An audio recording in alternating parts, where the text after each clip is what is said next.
Thank you for holding. Your conference will begin in 5 minutes. Thank you for your patience.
Thank you for holding. Your conference is about to begin. Thank you for your patience.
Good day, ladies and gentlemen, and welcome to GE Vernova's fourth quarter and full year 2025 earnings conference call.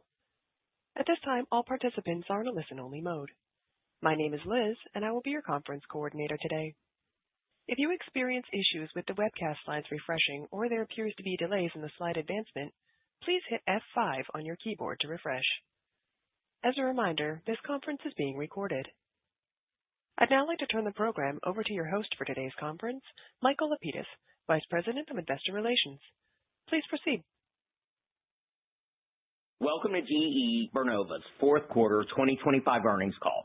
I'm joined today by our CEO, Scott Strazik, and CFO, Ken Parks. Our conference call remarks will include both GAAP and non-GAAP financial results. Reconciliations between GAAP and non-GAAP measures can be found in today's press release and presentation slides, both of which are available on our website. Please note that our year-over-year commentary or variances on orders, revenue, adjusted and segment EBITDA, and margin discussed during our prepared remarks are on an organic basis, unless otherwise specified. In addition, our 2026 guidance and our by 2028 outlook being presented today include the Prolec GE acquisition. We will make forward-looking statements about our performance. These statements are based on how we see things today. While we may elect to update these forward-looking statements at some point in the future, we do not undertake any obligation to do so. As described in our SEC filings, actual results may differ materially due to risks and uncertainties. With that, I'll hand it over to Scott. Thanks, Michael. Good morning, everyone, and welcome to our fourth quarter earnings call. We have been busy since our December 9th investor update, and I thought I'd start with progress since the event. First, on the positive, we continue to see very strong new gas contracts with an incremental 6 gigawatts signed in the last 3 weeks of December for a total of 24 gigawatts of new contracts in 4Q25 alone.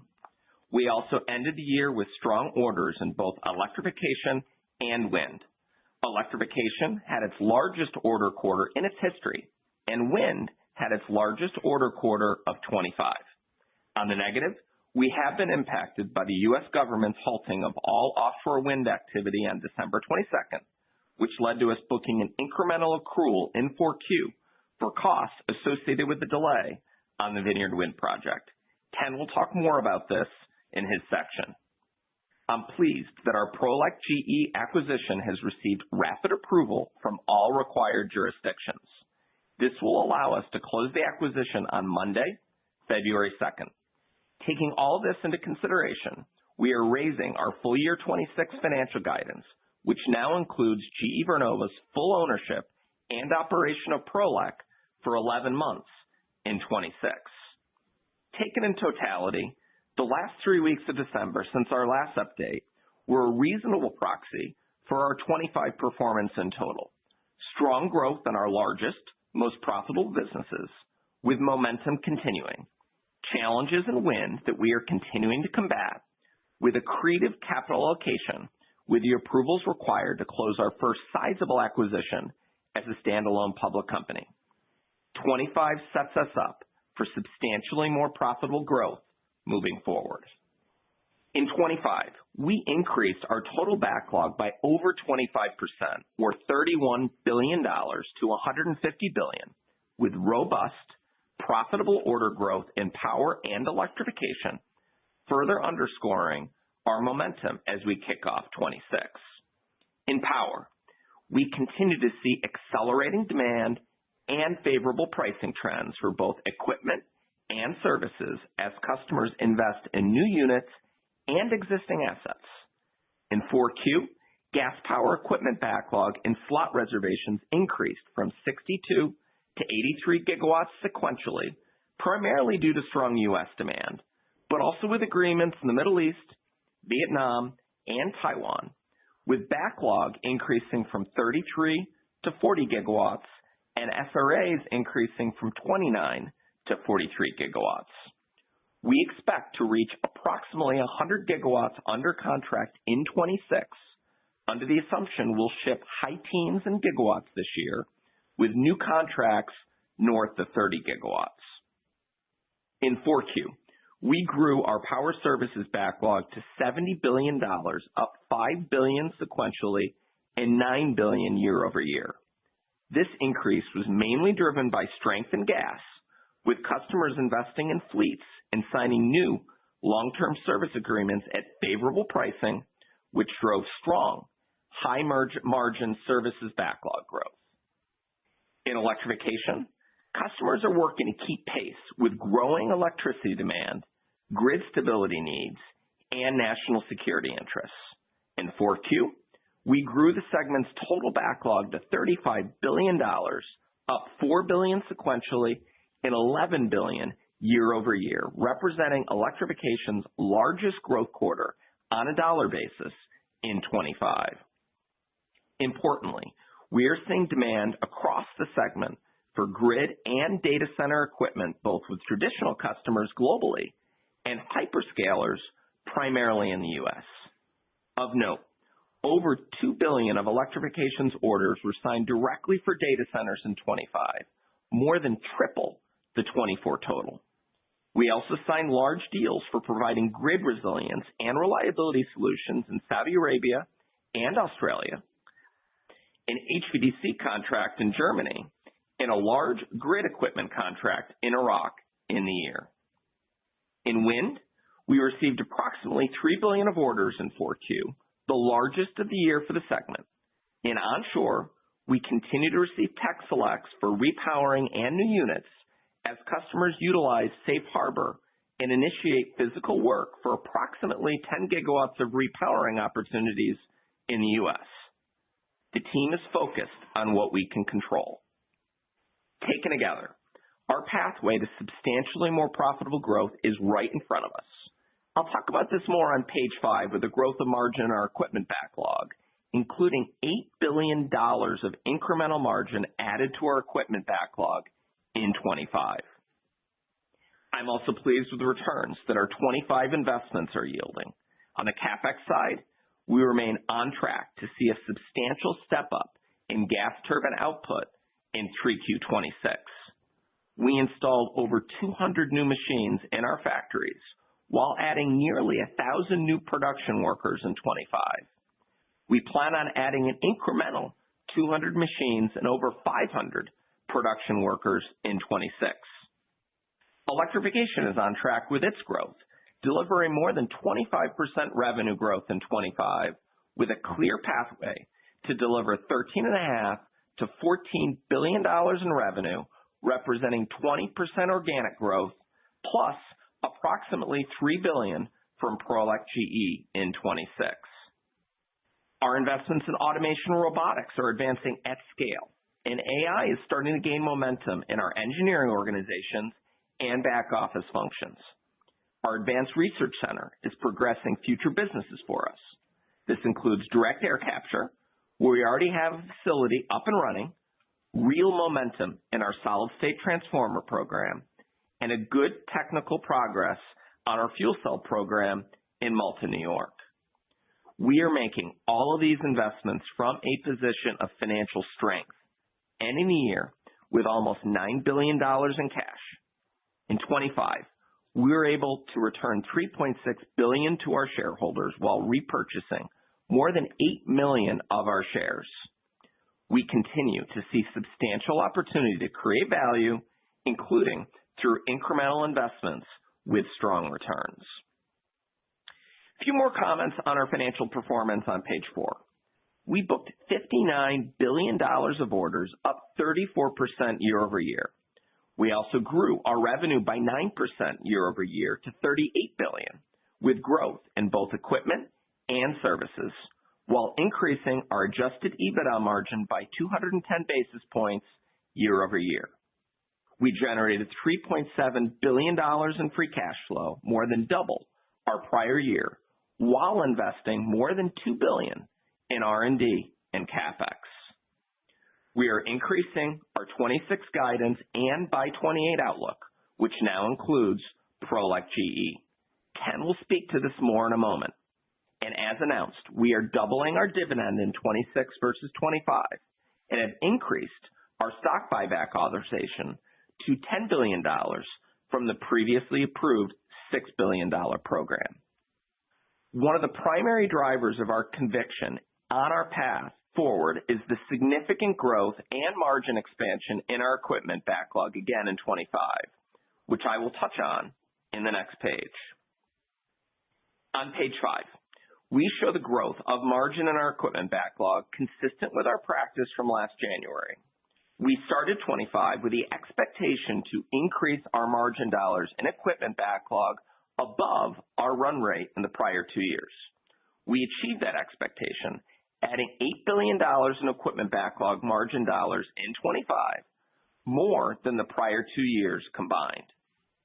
We ended 25 with $64 billion in equipment backlog, an increase of approximately 50% year over year, with an incremental 6 points in equipment margin expansion.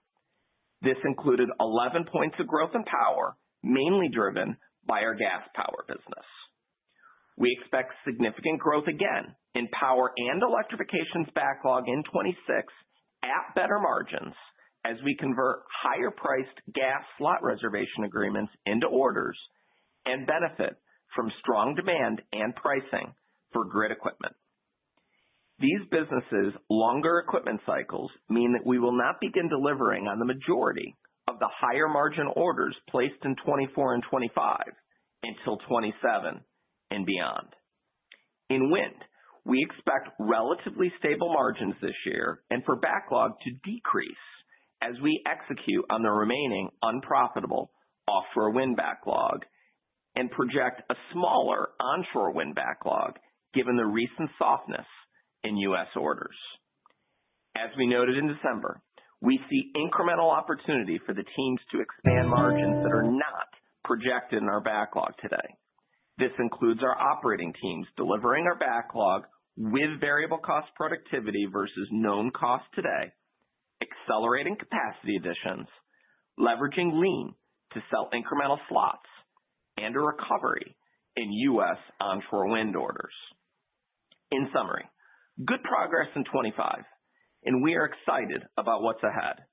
With continued strong demand and pricing in gas, the strong demand environment across multiple products and electrification, and my expectation for the team to drive variable cost productivity not embedded in our backlog margins today, we expect to add at least as much equipment margin dollars in backlog in 26 as in 25, setting us up for even more profitable growth over the long term.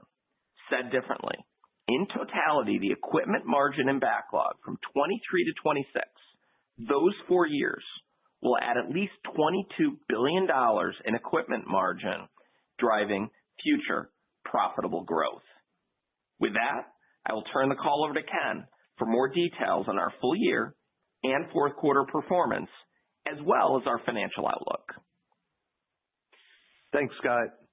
Turning to slide 6, we finished 2025 strong with robust orders, growing backlog and revenues, margin expansion, and significant free cash flow generation. In the fourth quarter, we booked orders of $22.2 billion, a 65% increase year over year, and a book-to-bill ratio of approximately 2 times. Equipment orders increased 91%, while service orders increased 22%. All 3 segments delivered significant orders growth across equipment and services.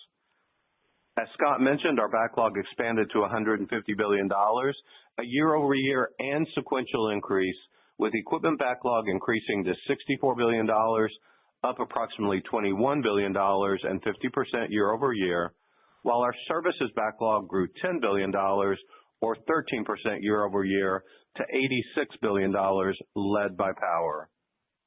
Revenue increased 2%, with services growth in all 3 segments. Equipment revenue was flat year-over-year as 41% growth at electrification and 8% growth at power was offset by anticipated lower wind revenues. Price was positive in all segments. Adjusted EBITDA grew 6% year-over-year to $1.2 billion, led by electrification and power. Adjusted EBITDA margin expanded 30 basis points, with higher price and productivity more than offsetting higher contract losses at offshore wind, as well as inflation and investments in growth and innovation. The strong adjusted EBITDA and working capital management drove positive free cash flow of $1.8 billion in the fourth quarter. Working capital was a $2.3 billion cash benefit, driven primarily by down payments on higher orders and slot reservations at Power, as well as higher orders at Electrification. Year over year, free cash flow increased more than $1 billion, driven by higher positive benefits from working capital and stronger adjusted EBITDA, partially offset by higher CapEx investments supporting capacity expansion. We ended 4Q with a healthy cash balance of nearly $9 billion, up approximately $1 billion compared to the third quarter. During the fourth quarter, we returned $1.1 billion of cash to shareholders through share repurchases and dividends. Also, both S&P and Fitch upgraded our investment-grade credit ratings and maintained positive outlooks on these upgraded ratings. In early February, we expect to issue roughly $2.6 billion of debt as we complete the previously announced acquisition of the remaining 50% ownership stake of Prolec GE. We'll remain below 1x gross debt to adjusted EBITDA after this debt issuance. We're encouraged by our strong financial performance in 2025. During the year, we secured $59 billion of orders, led by Power equipment orders more than doubling and Electrification equipment orders growing more than 20%. Service orders increased 12% with growth in each segment. We delivered approximately $38 billion in revenue, with 26% growth in Electrification and 10% growth in Power. We increased adjusted EBITDA by 46% and expanded margins 210 basis points, driven by price, volume, and productivity, more than offsetting the impact of growth and innovation investments and the impact of tariffs. Finally, we generated $3.7 billion of free cash flow, a year-over-year increase of $2 billion. As discussed in prior quarters, we continue to utilize Lean to improve our billings and collection processes and drive better cash management and linearity. In 2025, we reduced days sales outstanding by 2 days compared to year-end 2024, resulting in over $200 million of additional free cash flow in 2025. Our growing backlog and healthy margin provides an excellent foundation for continued improvement in our financial performance moving forward. Turning to slide 7, Power delivered another strong year led by Gas Power. Power orders in 2025 grew more than 50%, given robust demand for gas equipment and growth in services, which combined increased backlog by more than $20 billion. Power grew revenue 10% for the year and expanded EBITDA margins by 100 basis points to 14.7%, driven by higher price and productivity, primarily at Gas Power and Steam Power. In the fourth quarter, Power orders grew 77%, led by Gas Power equipment tripling year-over-year on higher volume and pricing. We booked 41 heavy-duty gas turbines, our largest orders quarter of the year, and an increase of more than 70% year-over-year, including 15 HA units. We also secured orders for 18 aeroderivative units. That's 8 more than the fourth quarter of 2024. Power services orders increased 15% as customers continue to invest in their existing fleets. Revenue increased 5%. Services revenue increased due to higher gas transactional services and nuclear. Equipment revenue increased, driven by nuclear, as we progress in building our first SMR at the Darlington site with OPG, as well as aeroderivative growth at Gas Power. This growth was partially offset by fewer heavy-duty gas turbine shipments, primarily due to the improved linearity of deliveries through 2025 compared to 2024. EBITDA margins expanded 160 basis points to 16.9%, mainly driven by price and productivity, more than offsetting additional expenses to support capacity investments at Gas and R&D at nuclear, along with inflation. Looking to the first quarter of 2026 at Power, we expect continued year-over-year growth in gas equipment orders. We also anticipate high single-digit revenue growth driven by both higher equipment and services. We expect EBITDA margin of approximately 14 to 15% as volume, price, and productivity should more than offset additional expenses to support capacity and R&D investments as well as inflation. Given the typical seasonality of services outage, Power revenue and EBITDA margin should be lower sequentially in the first quarter. Turning to slide 8, the Wind team delivered similar EBITDA losses in 2025 despite the impact of tariffs driven by improved pricing and higher turbine deliveries at onshore wind, offset by offshore due to the absence of contract cancellation settlement gain recorded in the third quarter of 2024, net of lower year-over-year contract losses. In the fourth quarter, wind orders increased 53% year-over-year, mainly due to improved onshore equipment orders, primarily outside of North America. However, it's still difficult to call an inflection point in U.S. orders as customers still face permitting delays and tariff uncertainty. At offshore, we remain focused on executing our challenged backlog.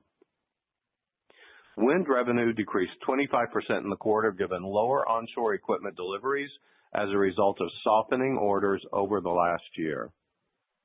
Wind EBITDA losses were $225 million in the quarter, below the fourth quarter of 2024 levels due to higher offshore contract losses, including the impact of the recently issued U.S. order to halt construction of all offshore projects and lower onshore equipment volume, partially offset by improved onshore services. For the year, wind losses came in at approximately $600 million, higher than our expectations of approximately $400 million outlined during our December investor event, driven by the U.S. government's December 22nd stop work order for offshore wind projects. Until that point, the team was on a path to achieve these expectations as they worked to complete the Vineyard Wind project in early January. The order created a potential delay of at least 90 days, and we accrued in 4Q the estimated incremental contract losses for the extension of installation work. As a reminder, the project has 62 turbines in total, and we've made significant progress with only 10 turbines needing blades and 1 turbine left to be installed at the time of the stop work order. At any time the order is in place, we are unable to execute the project. This and the resulting incremental costs are excused under a declaration of force majeure prompted by the government action. We understand that Vineyard Wind received an injunction of the stop work order yesterday. If given permission to resume work soon, we would work to complete installation of the remaining turbines by the end of March. At the end of March, we'll lose access to the vessel required to complete installation of the remaining turbines. If we're unable to complete the installation of the remaining 11 turbines, 2026 wind revenue could be negatively impacted by approximately $250 million due to our inability to bill the customer for those turbines. Because of our contract loss accruals and protection from incremental costs resulting from the stop work order, we do not anticipate significant additional negative EBITDA impacts for the Vineyard Wind project beyond the amounts already recorded. For first quarter 2026, we anticipate wind revenue to decline at high teens rate year-over-year due to lower onshore equipment deliveries. We expect EBITDA losses to be between $300 million and $400 million, down year-over-year primarily as a result of lower onshore equipment volume, as well as the approximately $70 million impact of tariffs that started in 2Q of last year. Looking at 2026, we expect significant improvement in wind revenue in the second half of the year, given only 30% of our expected onshore turbine shipments are in the first half, as almost 70% of our 2025 equipment orders came later in the year. Also, the volume we're shipping in the first half has fewer contractual protections for tariffs since we signed these orders before their implementation. As a result, we expect EBITDA losses in the first half to be partially offset by profitability in the second half. Now turning to electrification on slide 9, strong demand and price resulted in 21% orders growth and 26% revenue growth in 2025. Electrification equipment orders continued outpacing revenue, further increasing the equipment backlog to $31 billion, up more than $10 billion compared to the fourth quarter of 2024. EBITDA margins expanded 560 basis points to 14.9%, driven by volume, favorable price, and productivity.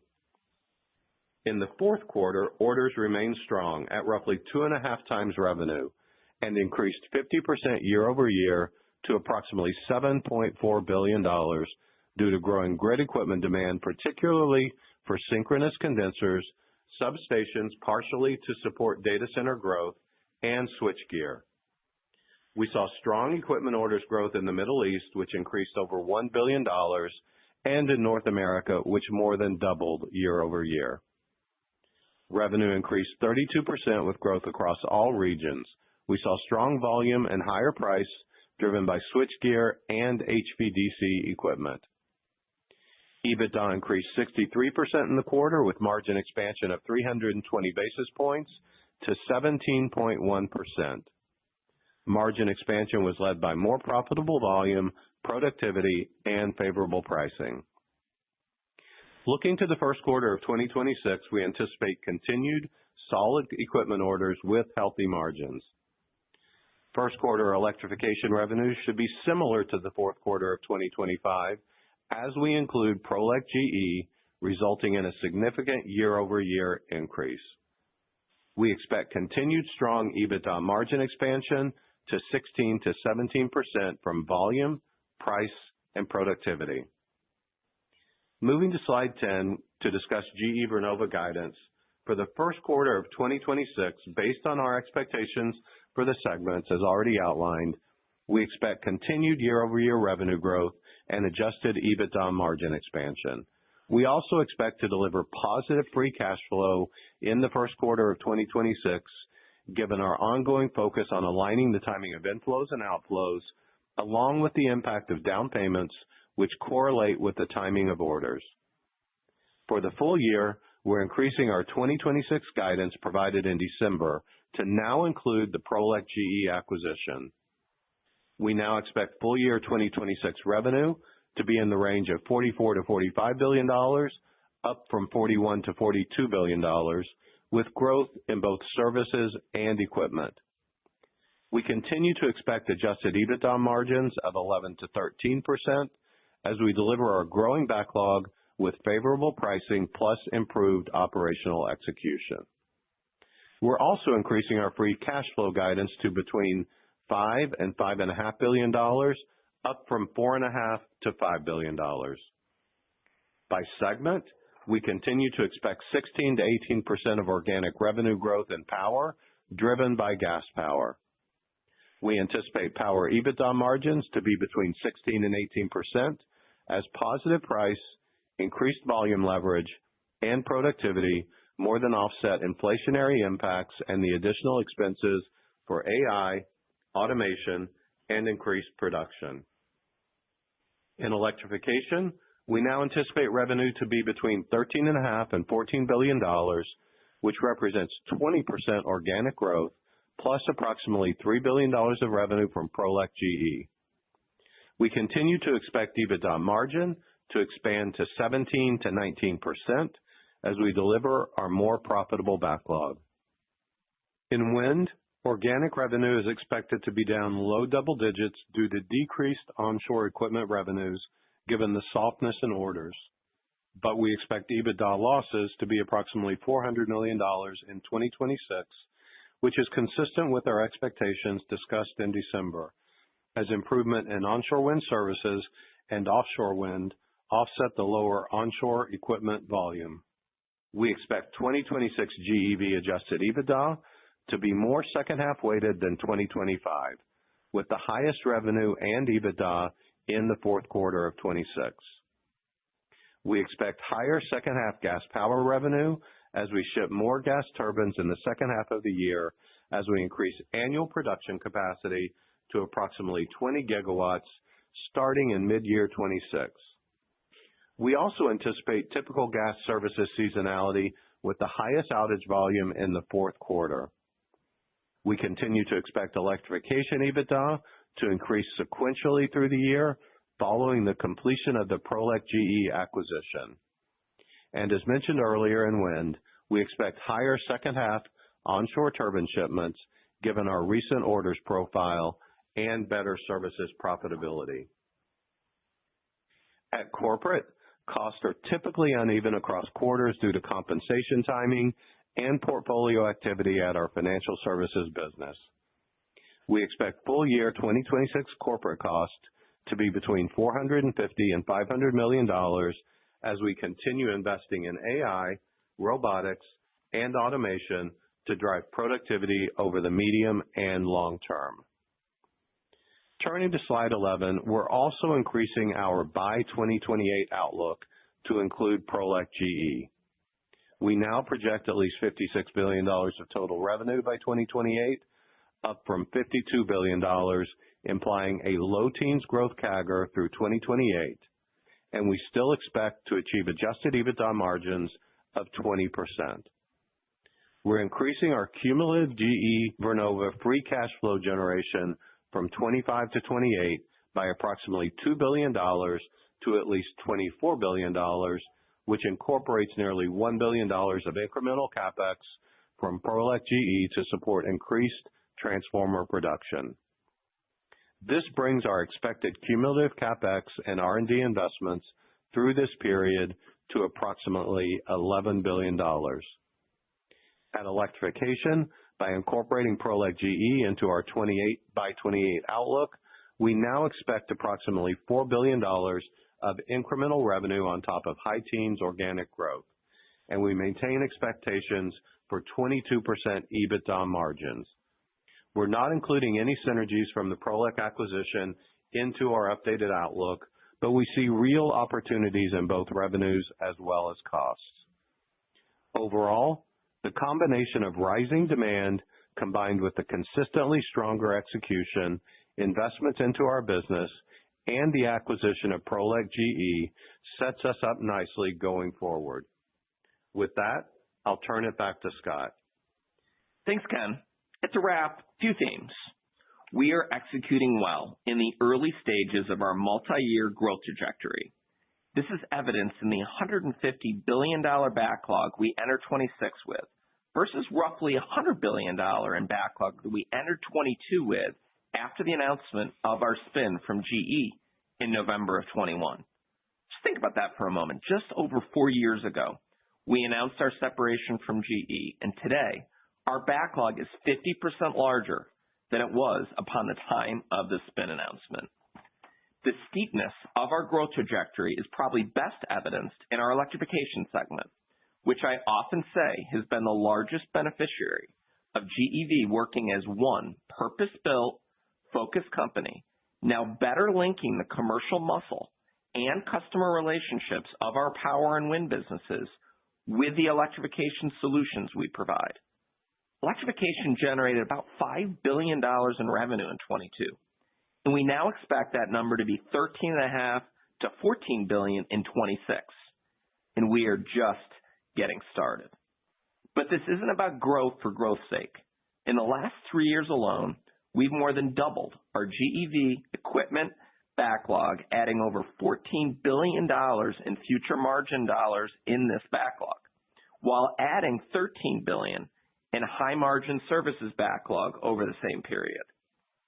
On the operations front, we are improving, but culturally hunting every day for waste and opportunities to serve our customers in a more efficient manner. Take our transformer product line inside electrification. Our labor hours were up 39% in 4Q, with output increasing more than 50% year over year as we drive significant productivity at these sites.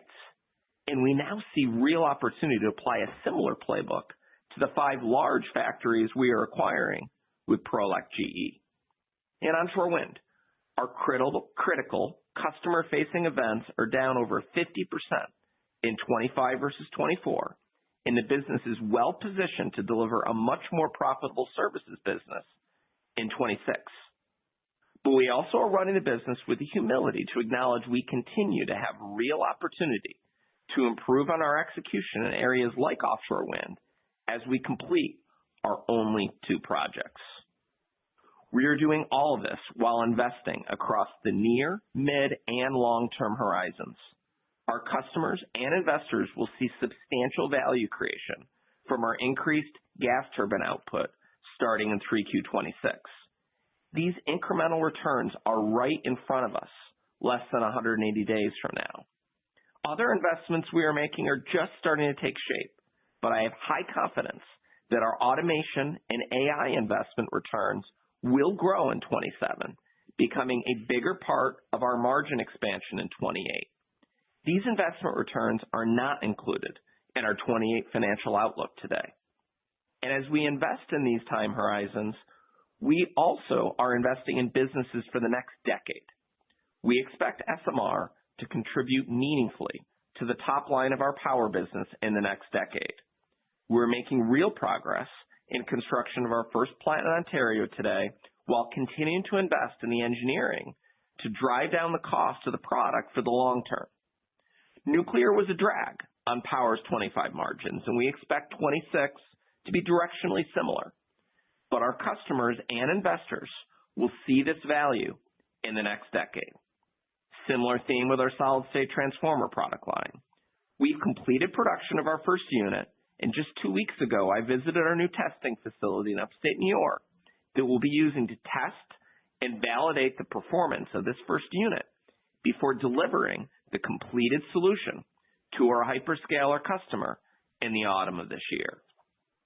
And we can do all of this while returning substantial capital to our shareholders, as evidenced in our $3.6 billion return of capital in 25 and our announced increase in our dividend and share buyback program. So we enter 26 pumped up about the company we are creating, the opportunities to serve our customers and deliver returns for our owners, not only in 26, but through cycles and for the long term. With that, I'll hand it to Michael for the Q&A part of the call. Before we open the line, I'd ask everyone in the queue to consider your fellow analysts and ask one question so we can get to as many people as possible. Please return in the queue if you have follow-ups. Operator, please open the line. Ladies and gentlemen, if you wish to ask a question, please press star 11 on your telephone. If you wish to withdraw your question or your question has already been answered, please press star 11. Our first question comes from Joe Ritchie with Goldman Sachs. Good morning, Joe. Hey, guys. Morning, Good morning. Hey, good morning. Good morning, guys. So let's just, I'm just going to focus my one question on gas power equipment orders.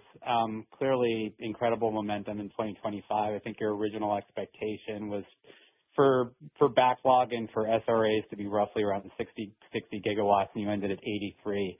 Now you have an expectation of 100 gigawatts by the end of 2026. Scott, maybe just talk about, just the nature of your discussions. Have they changed at all? The types of customers? And then also, you did mention that you expected the margin in your backlog to be better as well. So it sounds like the pricing discussions have also been positive. Thank you. Yeah, Joe, I mean, on the end of that, I'd say yes, pricing does continue to strengthen. When we look at where we're trending with our slot reservation agreements today versus our existing backlog, there's another 10 to 20 points of pricing strength in the SRAs today. We are pleased. You're right. We were talking in the middle of last year at 60 gigawatts and landed at 83 because the intensity of the discussions really late summer, fall, right through the holidays have continued to be very intense. When you think about this year getting to 100 gigawatts by the end of the year, what I would tell you is it's likely going to be a larger proportion of orders. You know, today with the 83 gigawatts, it's 40 gigawatts of orders, 43 gigawatts of SRAs. That probably shifts towards more of a 60-40 split with 60% on order over the course of 2026. And then really the question that we'll have to evaluate and share with you as we go is how many customers are ready to commit to slots today for really 31 to 35. And our 100 gigawatt assumption that we talked about today doesn't really assume a lot of those, let's call it framework agreements, get closed in 2026, but they're active discussions right now. And active discussions we're going to keep working that could take that 60-40 split of 60 gigawatts of orders directionally and 40 gigawatts of SRAs to see the SRA number grow even higher over the course of this year. But it's January, and we want to see how those discussions progress. Thanks, Joe. The next question comes from Julian Mitchell with Barclays. Hi, good morning. Just wanted to circle back to the gas power equipment market, because I suppose we get a lot of questions from investors around smaller turbine makers looking to grab share, looking to take advantage of the fact that you're trying to be measured on capacity increases and there are very long lead times. And obviously there was an announcement of someone looking to repurpose ancient narrow body engines for power gen supply. So I just wondered, I suppose, two things. One was, how serious do you think the threat of market share gains from that plethora of smaller players is? And do you think that they could have some negative effects on pricing in the equipment market as their capacity and share gain efforts ramp up in the years ahead? Thank you. Thanks, Julian. I would just reinforce the comment I made before, which is we do see our slot reservation agreements 10 to 20 points higher in price than where we are with our backlog. So we're continuing to gain price as we continue to play this game in gas. Frankly, a lot of the smaller applications are simply enabling more projects to get started, because what it's enabling is earlier power that truthfully we can't provide.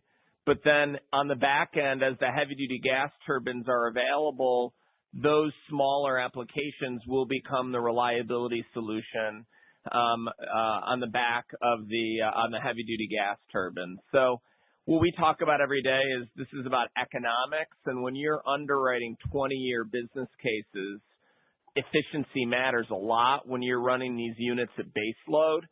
So now, with humility, we don't really view those smaller units to be competition, but that doesn't mean that's not a good business in the near term. I think those smaller applications could do very good business the next few years, but we also have just as much conviction in the competitiveness and the value proposition our heavy-duty gas turbines are providing and will continue to provide, and we expect to continue to have the attractive share in the market that we have had and will continue to have.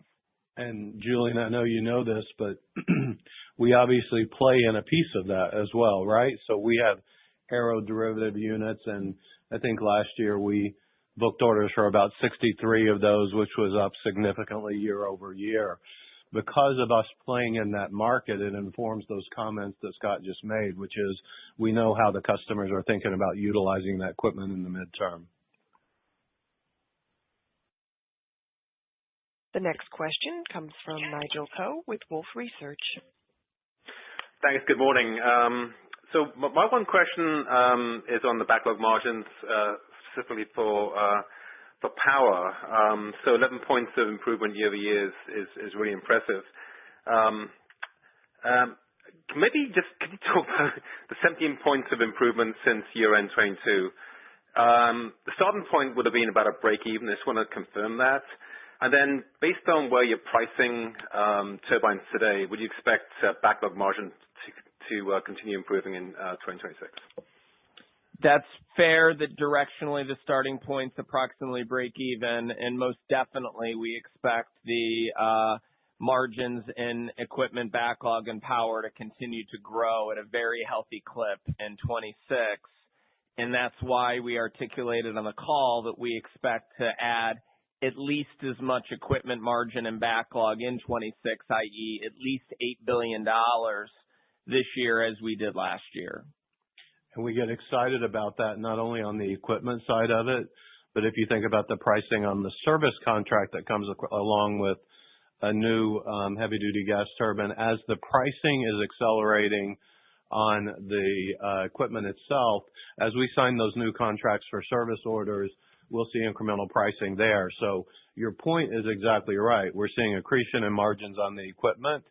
That also leads to a long life of pricing improvement on the service side of the portfolio. Because when you think about it, everybody, we added about $12 billion of equipment backlog and power. We added $9 billion of services backlog and power over the course of the year. Both are experiencing real margin accretion. The next question comes from Mark Strouse with J.P. Morgan. Morning, Mark. Hi, Mark. Hey, good morning, everybody. Thanks for taking my questions. Scott, maybe switching gears to the electrification segment, just kind of stepping back, kind of leading up to the spin, just kind of the opportunity that you've been talking about, kind of investing in that business to expand it from what it's been over the last decade or so. Obviously, you're clearly making progress with the orders. You talked about kind of record orders in 4Q. To the extent that it's possible, can you just kind of update, how much of that do you think is really driven by just kind of the overall market strength versus what GE is doing specifically to gain market share? Thank you. Well, I mean, Mark, with humility, I would argue that we're able to provide a very unique solution to the end customers today with the linkage of the power generation and the electrical equipment together in a way that it is difficult for many other providers to do. So this isn't simply about drafting on a larger market. I would say that was maybe more of a theme in 23 as the European market started to move post the Ukraine crisis, that supply and demand created an opportunity for us and we took advantage of it. That was a 23 theme. 25 theme is we're providing a differentiated solution, and our ability to link power generation solutions with electrical equipment is positioning us to continue to grow this business on an outsized basis. So I look at the business and I say $14 billion of revenue in 2026 directionally. We think our addressable market today with the products we sell is directionally $150 billion.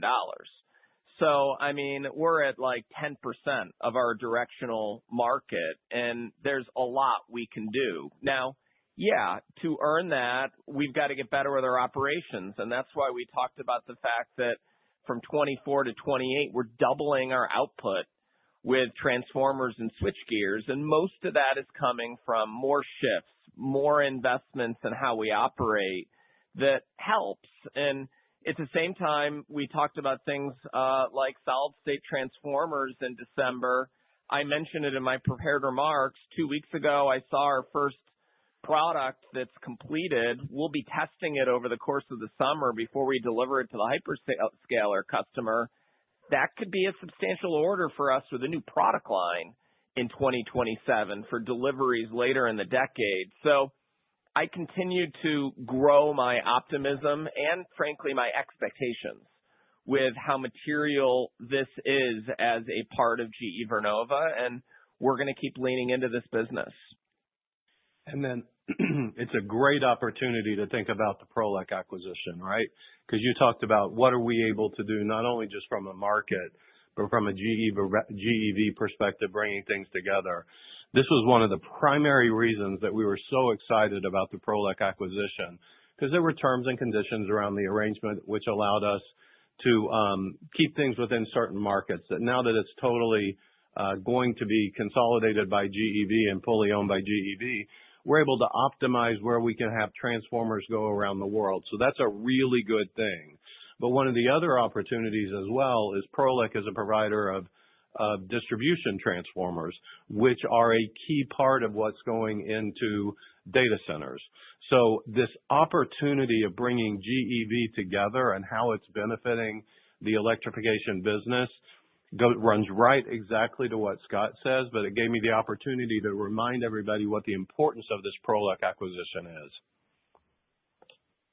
The next question comes from Alexander Virgo with Evercore ISI.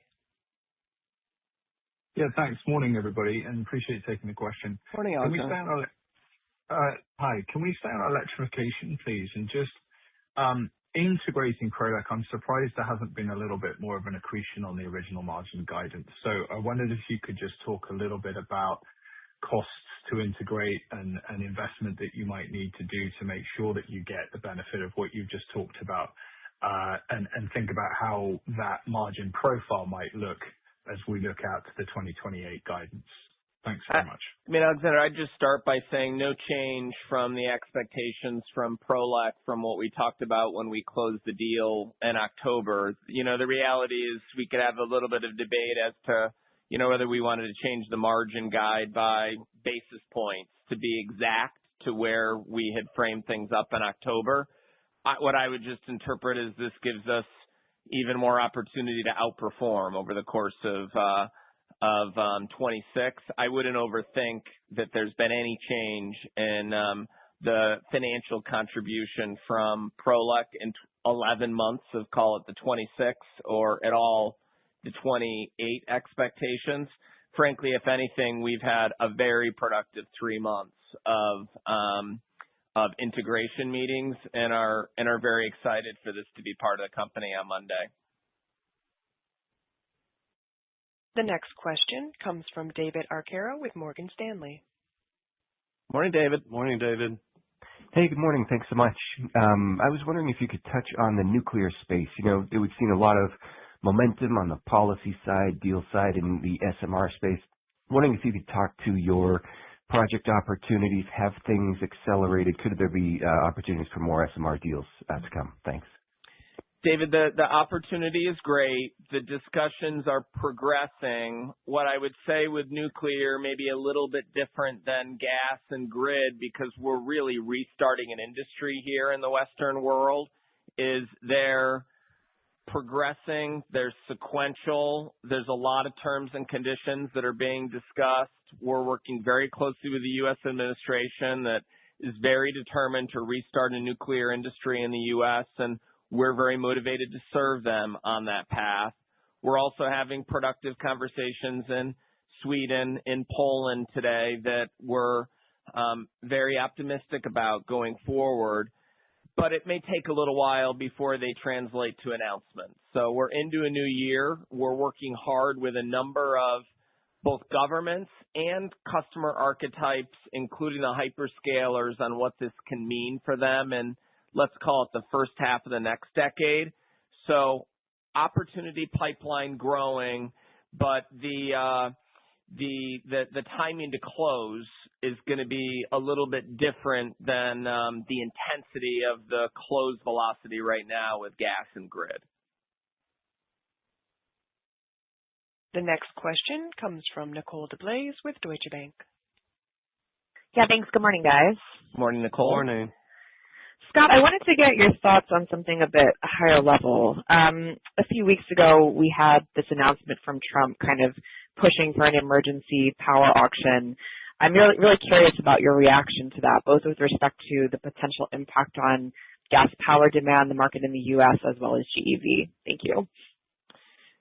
There's clearly a need to continue to evolve the market mechanisms to encourage what's needed in this country, which is substantially more new build of firm fixed power generation capacity. Whether that happens through the auction mechanism a few weeks ago announced by the administration, allowing hyperscalers to bid into a separate auction for separate PPAs, that's one pathway to do it.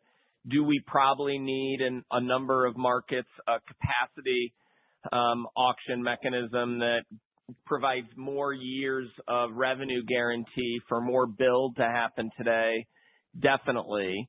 The market's already moving, right? We moved into 25 with 46 gigawatts on contract. At the end of the year with 83. We'll end this year with at least 100. So the market is moving regardless, but we are very motivated by continuing to iterate with the administration on how to enable even faster growth. And simultaneously thinking our way through on how we'll fulfill if that happens. So motivated by the announcement a few weeks ago, but I'd also emphasize it's early. I think changing policy and how these markets have worked isn't going to happen overnight. But clearly you can see in our orders book that the market continues to move our way regardless. The next question comes from Amit Mehrotra with UBS. Morning, Amit. Morning, Amit. Hey, Scott. Hey, Ken. Thanks for taking my question. Just one clarifying question. Can you just update us on what you're sold out through?